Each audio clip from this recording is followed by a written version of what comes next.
जिंदगी खुद अपनी मेहमान बहुत सरफरोशी की तमन्ना मौजूद है।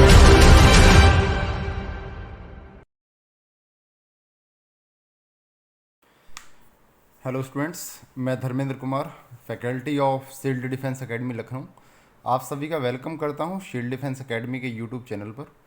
जैसा कि आप लोग जानते हैं कि शील्ड डिफेंस एकेडमी का जो क्रैश कोर्स है वो लॉन्च हो चुका है, और जो डिफेंस की तैयारी करने वाले एस्पायरेंट्स हैं वो सभी स्टूडेंट्स शील्ड डिफेंस एकेडमी के यूट्यूब चैनल से फ्री ऑफ कॉस्ट सारे सब्जेक्ट की, सारे चैप्टर्स की जो वीडियो है चैप्टर वाइज, वो वहाँ से देख सकते हैं, उसको अच्छे से यूटिलाइज़ कर सकते हैं। वो जो वीडियोस हैं वो सारे टीचर्स ने, हमारी टीम ने, सिविल डिफेंस की कंप्लीट टीम ने आपकी जो प्रिपरेशन है, आपका जो अपकमिंग एग्ज़ाम है उसके पॉइंट ऑफ व्यू से उसी को ध्यान में रखते हुए प्रिपेयर किया है।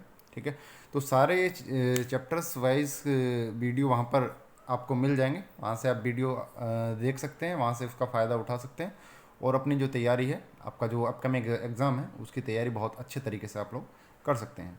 तो उसी को ध्यान में रखते हुए मैं आपके लिए फ़िज़िक्स का टॉपिक लेके आया हूँ, और फिज़िक्स में मैं जो आपके सामने टॉपिक लेके आया हूँ वो एक बहुत ही इम्पोर्टेंट और बहुत ही इंटरेस्टिंग टॉपिक है, और जिसका नाम है heat and kinetic theory of gases.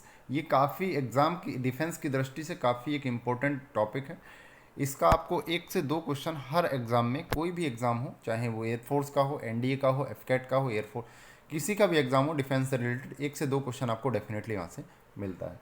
तो आइए हम 1 से 2 क्वेश्चन जो आते हैं वो अपना आज श्योर कर लेते हैं। आइए मेरे साथ। और सबसे पहले first of all civil defence academy के यूट्यूब चैनल को आप लोग सब्सक्राइब कर दीजिए, ताकि जो कोई भी न्यू अपडेटेड वीडियो हो वो आपको उसका नोटिफिकेशन आपको टाइमली मिलता रहे। और वीडियो को लाइक कर दीजिए और अपने दोस्तों के साथ शेयर कर दीजिए, ताकि जो इस वीडियो का जो मैक्सिमम से मैक्सिमम लोग हैं वो उसको बेनिफिट मिल सके, उनको वो फ़ायदा ले सकें। ठीक है, तो let's start about heat and kinetic theory of gases. First of all, definition of heat. Heat क्या है? जैसा कि basic definition, it is the form of energy in the form of temperature. Temperature की फॉर्म में जो energy होती है उसको क्या बोलते हैं हम लोग? हीट बोलते हैं। तो हीट क्या होती है? एक प्रकार की एनर्जी होती है, टेम्परेचर की फॉर्म में होती है। आप लोग जानते हैं एनर्जी जो होती है डिफरेंट काइंड्स की होती है, जैसे kinetic energy, potential energy, mechanical energy, chemical energy, electrical energy, light energy, solar energy, wind energy, ये बहुत सारी एनर्जी होती है। तो हमें टेम्परेचर की फॉर्म में जो एनर्जी होती है उसको थर्मल एनर्जी बोलते हैं। कौन सी एनर्जी बोलते हैं? Thermal energy. और थर्मल एनर्जी का नाम ही क्या होता है? हीट होता है, उसी को बोलते हैं हम हीट। ठीक है, एक इसमें एक मोस्ट इंपॉर्टेंट टर्म आता है इंटरनल एनर्जी। कौन सी एनर्जी? इंटरनल। तो इसको ज़रा ध्यान से देख लेते हैं। इंटरनल एनर्जी, इसको यू से डिनोट करते हैं, नाम से ही क्लियर है। इंटरनल, इंटरनल मतलब अंदर की एनर्जी। ये it is the energy of system associated with in the system itself. ये सिस्टम की खुद की एनर्जी होती है, ये किसी भी सिस्टम के अंदर निहित खुद की एनर्जी होती है, इसको बोलते हैं इंटरनल एनर्जी। खुद की एनर्जी को क्या बोला जाता है? इंटरनल एनर्जी बोला जाता है। इसमें जो मोस्ट इंपॉर्टेंट पॉइंट है, internal energy does not depend on path. Internal energy जो है वो पाथ पर निर्भर नहीं करती। ये काफ़ी इंपॉर्टेंट है, कई बार एग्जाम में मैंने इसको आते हुए देखा है। तो you have to remember always, it is very important point. Internal energy does not depend on path, only depends on initial and final position. ये एक स्टेट फंक्शन नहीं, स्टेट फंक्शन होता है, ना कि पाथ फंक्शन। इंटरनल एनर्जी केवल state, initial और final state पर डिपेंड करती है, ना कि आपके पाथ पर डिपेंड करती है। जैसे इसका एक इलस्ट्रेशन है, आपको कोई प्रोसेस ए से बी तक आपको जाना है, आप इस पाथ से गए, इस पाथ से गए, और ये जिग जैग मोशन हुआ, ये वाला पाथ से गए। ये पाथ से change in internal energy delta U1, ये डेल्टा U2 और डेल्टा U3। तो आपको बताना है कि इन डेल्टा U1, U2, U3 में क्या रिलेशन होगा। तो देखिए, इनिशियल और फाइनल स्टेट सेम है, तो आपका इंटरनल एनर्जी में चेंज भी क्या रहेगा? सेम रहेगा। क्यों? क्योंकि ये इंटरनल एनर्जी पोजीशन पर डिपेंड करता है, इनिशियल और फाइनल, ना कि पाथ पर। पाथ अलग अलग है, फिर भी इसकी इंटरनल एनर्जी सेम रहेगी। नेक्स्ट पॉइंट जो है मोस्ट इंपॉर्टेंट, वो ये भी, internal energy is the function of temperature. ये केवल और केवल टेम्परेचर पर डिपेंड करती है, और किसी एक्सटर्नल फैक्टर पर ये डिपेंड नहीं करती। अगर आप किसी सिस्टम का टेम्परेचर इंक्रीज़ करते हैं तो ऑब्वियस सी बात है उस सिस्टम के अंदर की एनर्जी इंक्रीज़ हो जाएगी, इट मीन्स आपकी इंटरनल एनर्जी बढ़ जाएगी। यदि टेम्परेचर डिक्रीज़ होता है तो उसके अंदर की एनर्जी क्या डिक्रीज़ हो जाएगी, और उसका क्या होगा? इंटरनल एनर्जी डिक्रीज़ हो जाएगी। तो इंटरनल एनर्जी डेल्टा यू जो होता है, delta U is the function of temperature. ठीक है। ये टेम्परेचर का function, internal energy is a function of temperature, ये होता है। ये मोस्ट इंपॉर्टेंट हीट और इंटरनल एनर्जी के बारे में। ओके, नेक्स्ट देखते हैं पॉइंट टेम्परेचर। अभी मैंने स्टार्टिंग में बताया जो हीट होती है एक प्रकार की एनर्जी होती है, किस फॉर्म में होती है, टेम्परेचर की। तो देखते हैं टेम्परेचर को हम लोग मेज़र कैसे करते हैं। इसकी मेजरमेंट की 3 यूनिट्स होती हैं। पहली होती है Celsius, degree Celsius, Kelvin and Fahrenheit. इन तीनों यूनिट्स में हम लोग टेम्परेचर को मेजरमेंट करते हैं। इनमें आपस में एक रिलेशन है जो कि मोस्ट इंपॉर्टेंट भी है। इन तीनों में जो रिलेशन है ये काफ़ी इंपॉर्टेंट है, तो आप लोग याद रखेंगे। क्या रिलेशन होता है? C/5 is equal to F-32/9 is equal to K-273/5। ये काफ़ी इंपॉर्टेंट रिलेशन है, स्टार रिलेशन है। इसमें काफ़ी इंपॉर्टेंट क्वेश्चन भी न्यूमेरिकल्स पूछता है वो, ठीक है। हाँ, अब ये देखिए केल्विन जो होती है वो टेम्परेचर की SI यूनिट होती है। ये भी इम्पोर्टेंट है, ये भी आपको ध्यान रखना है। अगर कैल पूछा जाए कि कौन सी जो तीनों में से कौन सी यूनिट वो SI यूनिट है या MKS है, तो वो कौन सी होती है? केल्विन जो है वो SI यूनिट होती है। बाकी सेल्सियस और फ़ारेनहाइट ये SI यूनिट नहीं होती, ठीक है। तो इस पर कैसा क्वेश्चन बनता है कि जीके का भी क्वेश्चन है और ये क्वेश्चन न्यूमेरिकल भी आप कह सकते हैं। At which temperature the Celsius reading will be equal to the Fahrenheit reading. मतलब सेल्सियस जो है आप फ़ारेनहाइट के इक्वल होगा। तो आपके पास सेल्सियस और फ़ारेनहाइट वाला उस दोनों को इक्वल रख दीजिए, बस इसको इक्वल रख दीजिए, आपका आंसर आ जाएगा। तो देखते हैं इसको कैसे आगे प्रोसीड करते हैं। तो क्वेश्चन में अकॉर्डिंग बोला गया है आपको टेम्परेचर फाइंड करना जहाँ पर सेल्सियस और फ़ारेनहाइट बराबर हो जाएंगे। तो C/5 is equal to F-32/9। C/5 F की जगह आपने C पुट कर दिया, तो यहाँ से कैलकुलेट करने के बाद -40 डिग्री सेल्सियस आया। मतलब -40 डिग्री सेल्सियस वो होता है जहाँ पर फ़ारेनहाइट और सेल्सियस दोनों के दोनों बराबर होते हैं। एक ये है कि के केल्विन और सेल्सियस में आप किस टेम्परेचर पर क्या रिलेशन होता है। तो के और सी में आप के और सी में रिलेशन करेंगे, के और सी वाले को इक्वल रखेंगे, तो ये आपको फंडा निकल के आएगा K = C/+273। मतलब अगर सेल्सियस को आपको केल्विन में कन्वर्ट करना है तो आपको 273 उसमें क्या करना पड़ेगा? एडअप करना पड़ेगा। या सेल्सियस को केल्विन को सेल्सियस में करना है तो 273 आपको माइनस करना पड़ेगा। एक टर्म और आता है इसमें, absolute zero temperature. Absolute zero temperature वो होता है जिस पर किसी गैस का जो मूवमेंट होता है वो ज़ीरो हो जाता है। मतलब गैस के पार्टिकल्स मूव करना बंद कर देते हैं। तो एब्सोल्यूट जीरो टेम्परेचर क्या होता है? The temperature at which the movement of the particle becomes zero. मतलब उनका मूवमेंट क्या हो जाता है? ज़ीरो हो जाता है। और ये टेम्परेचर जो होता है ये काफ़ी इंपॉर्टेंट है, आप लोग लर्न करके रखेंगे। जीके का भी क्वेश्चन और आपके डिफेंस में भी या और किसी अदर कॉम्पिटेटिव एग्जाम में इंडिया के वो पूछ लेता है। एब्सोल्यूट जीरो टेम्परेचर कितना होता है? ये 0 केल्विन होता है या -273 डिग्री सेल्सियस होता है। Okay, you have to remember always. Okay, तो देखते हैं नेक्स्ट पॉइंट जो है आपका। अब पढ़ते हैं हम kinetic theory of gases. Kinetic theory of gases KTG, इसको शॉर्ट में KTG बोलते हैं। KTG में क्या पढ़ना होता है? देखिए KTG अब जब पढ़ते हैं तो इसकी वेलोसिटी जो होती है गैसेस की, तो वो हम रूट मीन स्क्वायर वेलोसिटी से डिफाइन करते हैं। Velocity of gases is calculated by root mean square VRMS value से डिफाइन करते हैं। VRMS जो होता है अंडर रूट, इसका फॉर्मूला हो जो होता है किसी भी गैस की वेलोसिटी का, रूट मीन स्क्वायर वेलोसिटी, वो होता है √3RT/m। आर क्या होता है? यहाँ पर गैस कांस्टेंट होता है, इसकी वैल्यू 8.314 जूल पर मोल केल्विन, ये भी आपको याद रखनी है। टी क्या होता है? टेम्परेचर होता है केल्विन में। और एम क्या होता है? मोलिकुलर वेट होता है गैस का, ठीक है। ये √3RT/m। BRMS जो होती है वो वेलोसिटी होती है, RMS वेलोसिटी √3RT/m। ओके, तो आपको रूट मीन स्क्वायर वेलोसिटी का फॉर्मूला याद रखना है। इस पर एक छोटा सा इलस्ट्रेशन देखते हैं कैसे क्वेश्चन इस पर बनते हैं। ओके, देखते हैं नेक्स्ट। ओके, ये क्या क्वेश्चन बनता है इस पर? देखिए इस तरीके से, at what temperature the velocity of helium gas will be equal to the velocity of the oxygen gas at 273। Helium gas की वेलोसिटी का टेम्परेचर फाइंड करना है, इसका मोलिकुलर वेट कितना होता है 4, ऑक्सीजन का टेम्परेचर कितना दिया 273, उसमें ऐड कर देंगे 170 में, तो केल्विन में 400 केल्विन आ जाएगा। और हीलियम, इसका जो ऑक्सीजन का मोलिकुलर वेट होता है वो 130। क्वेश्चन के अकॉर्डिंग दिया है दोनों की RMS वेलोसिटी को इक्वल रख देंगे, √3RT/m हीलियम का और √3RT/m किसका? ऑक्सीजन का। दोनों तरफ स्क्वायर करेंगे तो रूट हट जाएगा, और हटने के बाद आपको क्या दिखेगा? देखिए इस तरीके से वैल्यू सब्सटीट्यूट करेंगे आप। वैल्यू सब्सटीट्यूट करेंगे तो कितना? 3R से 3R कटेगा। टी आपको फाइंड करना है, इसका 4 रख दिया, इसका 32। 4 से कितने बार ये टी टेम्परेचर कितना आ गया? 50 केल्विन। तो इस टेम्परेचर पर दोनों की क्या RMS वैल्यू क्या होगी? बराबर हो जाएंगे। ये आपका क्या हो गया, सिंपल सा आपका निकल के आ गया आपके पास कि इस टेम्परेचर पर जो वेलोसिटी है वो दोनों ही गैसेस की क्या हो जाएंगी, इक्वल हो जाएंगी RMS velocity of the helium और RMS velocity of the oxygen. ठीक है, तो ये था आपका काइनेटिक थ्योरी ऑफ गैसेस की वेलोसिटी के बारे में। अगर ये मैं आपको बीच में सजेस्ट करता हूँ, सॉरी फॉर दैट, कि आपको जो फुल लेंथ के जो वीडियोस हैं प्रोवाइडेड हैं वो स्टील डिफेंस एकेडमी के यूट्यूब चैनल के साथ जुड़े रहिए, उसको सब्सक्राइब करते जाइए, उसका लिंक आपको टाइम टू टाइम मिल जाएगा, अपडेटेड होते रहिए। और वीडियो को लाइक करते रहिए, शेयर कर दीजिए दोस्तों के साथ ताकि मैक्सिमम लोग इसका बेनिफिट उठा सकें। और चैनल को सब्सक्राइब कर दीजिए ताकि कोई भी नया अपलोडेड वीडियो का नोटिफिकेशन आपको टाइमली पहुंचता रहे। ठीक, ओके। जो गैसेस होती हैं हमारी, जो गैसेस होती हैं वो डिफरेंट काइंड ऑफ लॉज को फॉलो करती हैं। ऐसा नहीं है कि अपने अनुसार ही गैसेस कहीं भी मूव करती रहती हैं। जो गैसेस होती हैं वो कुछ लॉज को फॉलो करती हैं, उनका जो मूवमेंट है वो कुछ लॉज को।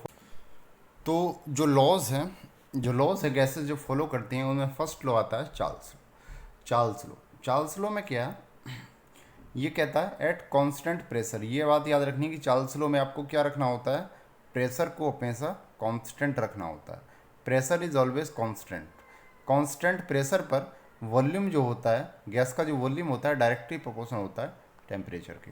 मतलब प्रेशर कांस्टेंट है तो V is directly proportional to T, मतलब B1/B2 इक्वल्स टू T1/T2। ये आपको फॉर्मूला भी याद रखना है, किसका है, चार्ल्स लॉ का। ठीक है, चार्ल्स लॉ में प्रेशर कांस्टेंट होता है। नेक्स्ट देखते हैं अपना बॉयल्स लॉ। बॉयल्स लॉ क्या कहता है, इसमें क्या होता है, एट कांस्टेंट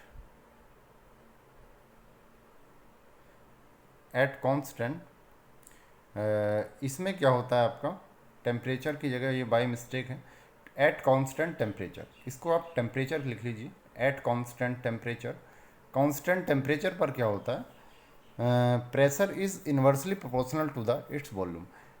टेम्परेचर कांस्टेंट होता है और प्रेशर क्या होता है, इन्वर्सली प्रोपोर्शनल होता है वॉल्यूम के, पी इन्वर्सली प्रोपोर्शनल 1/b। तो P V equals to constant या P1 B1 बराबर P2 B2। ये आपका क्या है, इक्वेशन आया था बॉयल्स लॉ को।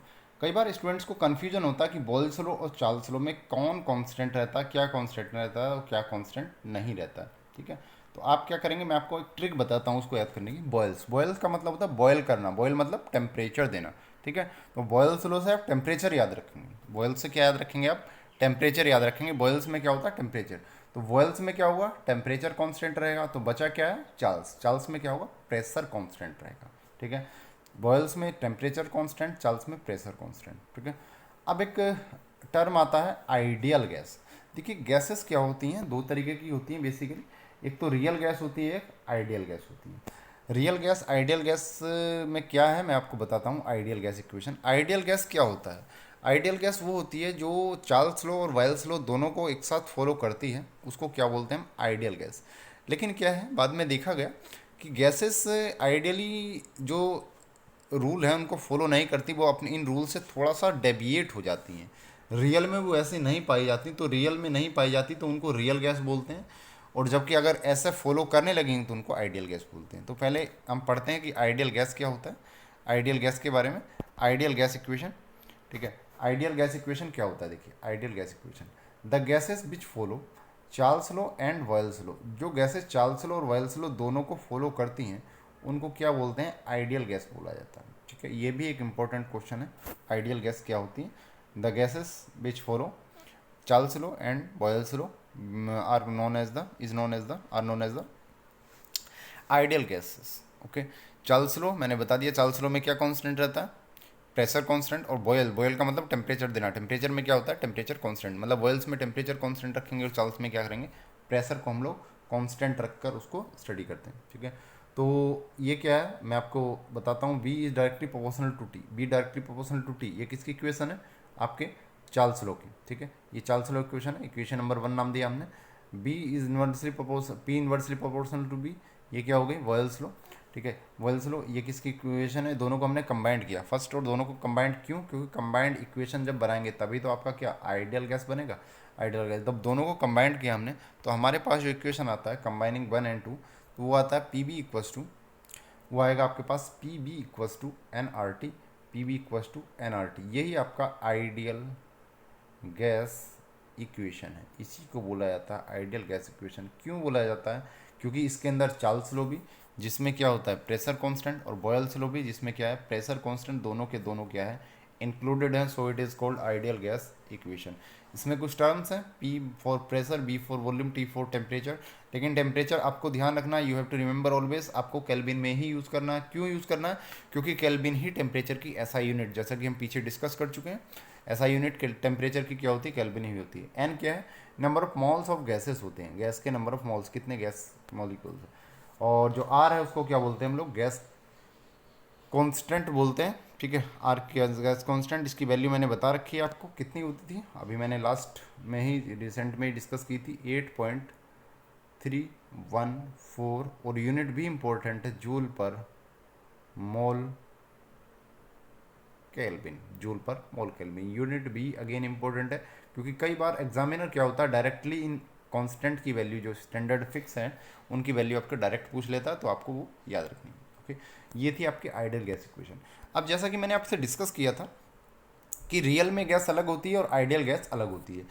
आइडियल गैस क्या होती है? चार्ल्स वायल्स दोनों को फॉलो करती है। और रियल में क्या होती है? रियल में थोड़ा सा इनसे डेविएट शो करती है, डेविएशन शो करती है। तो उसको डेविएशन को उसने जो एक साइंटिस्ट हुए हैं जिनका नाम था वंडरवॉल ने उसमें कोई करेक्शन किया, तो वंडरवॉल आइडियल इक्वेशन को इसने वंडरवॉल ने थोड़ा सा चेंज किया।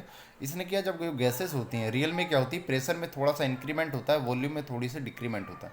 तो प्रेशर में क्या होता है, वंडरवॉल, आप लोग अगर मैं बताऊँ आपको वंडरवॉल, तो वंडरवॉल क्या करता था, वंडरवॉल ने कुछ करेक्शन किया था। वंडरवॉल ने ये क्या था, वंडरवॉल करेक्शन इक्वेशन बोलते हैं इसको, वंडरवॉल, ये वंडर वॉल्स इक्वेशन। इसने क्या किया था, प्रेशर में P is equal to A upon V square into V minus NB equals to NRT। मतलब प्रेशर में एक टर्म ऐड किया था, मतलब प्रेशर क्या होता है गैसेस का इंक्रीज हो जाता है और वॉल्यूम क्या होता है माइनस हो जाता है NB। A और B को बोलते हैं हम वंडरवॉल कांस्टेंट। A और B क्या हैं, ये कांस्टेंट होते हैं, वंडरवॉल किसी गैस के कांस्टेंट होते हैं। इस तरीके से इनको ट्रीट किया जाता है, ठीक है। तो इस तरीके से हम लोग याद रखेंगे इसको। तो आइडियल गैस क्या होती है, जो चार्ल्स और वायल्स को फॉलो करती है, लेकिन रियल में ऐसा नहीं करती, थोड़ा सा प्रेशर इंक्रीज हो जाता है, वॉल्यूम रिड्यूस हो जाता है, उसको वंडरवॉल ने करेक्ट किया था, वंडरवॉल इक्वेशन बोलते हैं उसको, P plus A upon B square into B minus NB is equal to NRT, ठीक है। तो इसको अब कब कौन सी गैस किसको फॉलो करेगी ये भी हमें पता होना चाहिए। तो ये भी कई बार एग्जाम में पूछा गया है, तो इसको देखिए कैसे, real gas becomes an ideal gas at high temperature and low pressure. Again very very most important point है, मोस्ट इंपॉर्टेंट, वेरी इंपॉर्टेंट। कोई भी जो आपकी रियल गैस है वो आइडियल गैस की तरह बिहेव करती है, कब? जब गैस का हाई टेम्परेचर हो, प्रेशर लो हो। लेकिन आइडियल गैस बिकम हो जाती है रियल गैस की, आइडियल गैस रियल गैस की भांति बिहेव करने लगती है किस पर? लो टेम्परेचर पर एंड हाई प्रेशर पर, ठीक है, अपोजिट, ठीक है। तो आप लोग इसको लर्न करेंगे, याद रखेंगे। रियल गैस आइडियल गैस की तरह बिहेव करेगी कब? हाई प्रेशर लो टेम्परेचर पर। और आइडियल गैस रियल गैस की तरह कब बिहेव करेगी? इसका reverse process, just low temperature and high pressure, ठीक है। तो आपको इसको इम्पोर्टेंट पॉइंट है नोट करना। तो ये एक ब्रीफ इंट्रोडक्शन था heat and kinetic theory of gases KTG के बारे में। आई होप कि आपको समझ में आया होगा। वीडियो को जहां आपको लगे कि पॉज करके आप स्क्रीनशॉट ले सकते हैं, इसका बेहतर तरीके से नोट्स बना सकते हैं और अपनी जो प्रिपरेशन है उसको अच्छे तरीके से आगे प्रोपोगेट कर सकते हैं। तो गाइस इस वीडियो को मैक्सिमम से मैक्सिमम लोगों तक शेयर कर दीजिए, वीडियो को लाइक कर दीजिए और शील्ड डिफेंस एकेडमी के यूट्यूब चैनल को सब्सक्राइब कर दीजिए, ताकि शील्ड डिफेंस एकेडमी जो भी आपको नए से नए वीडियो चैप्टर वाइज प्रोवाइड करे, आपका उसका नोटिफिकेशन टाइमली मिलता रहे और आपने की जो प्रिपरेशन है वो बेटर तरीके से मिलती रहे। जय हिंद गाइस, वेलकम।